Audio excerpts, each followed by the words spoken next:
మత్స్యకారులు సహాయక సహకారాలు అందించడానికి ఈరోజు ఇక్కడికి ఇచ్చేసినటువంటి గౌరవ శాసనసభ్యురాలు శ్రీమతి సత్యబాబు రాజా గారికి, అదేవిధంగా అధికారులకు, వేదిక ఉన్నటువంటి ఇతర నాయకులకు, ఇక్కడికి ఇచ్చేసినటువంటి మత్స్యకార సోదరులకు, పత్రికా వేదికలకు అందరూ కూడా పేరు పేరున హృదయపూర్వక నమస్కారం తెలియజేస్తున్నాం. మరి మత్స్యకారులు అని చెప్పి మనం అందరం అనుకుంటున్నాం. వీళ్ళు గంగపుత్రులు. వీళ్ళు కేవలం నీటి మీదే వీళ్ళు బతుకులు ఉంటాయి తప్ప బయట అయితే కాదు. వీళ్ళ జీవనోపాధి కేవలం నీరు.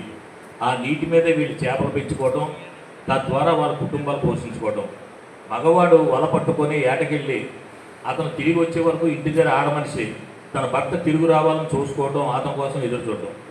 వచ్చిన భర్త అతను తీసుకొచ్చిన చేపల్ని మా గ్రామంలో జరిగేటటువంటిది వాటిని మహిళలు బొట్టుల్లో పెట్టుకొని వ్యాపారం చేసుకుంటూ కుటుంబాలు పోషించుకునే స్థాయి ఇది. ఈ తుఫాను వల్ల కుటుంబాలన్నీ కూడా ఎక్కడికి పని లేకుండా ఉండిపోవడం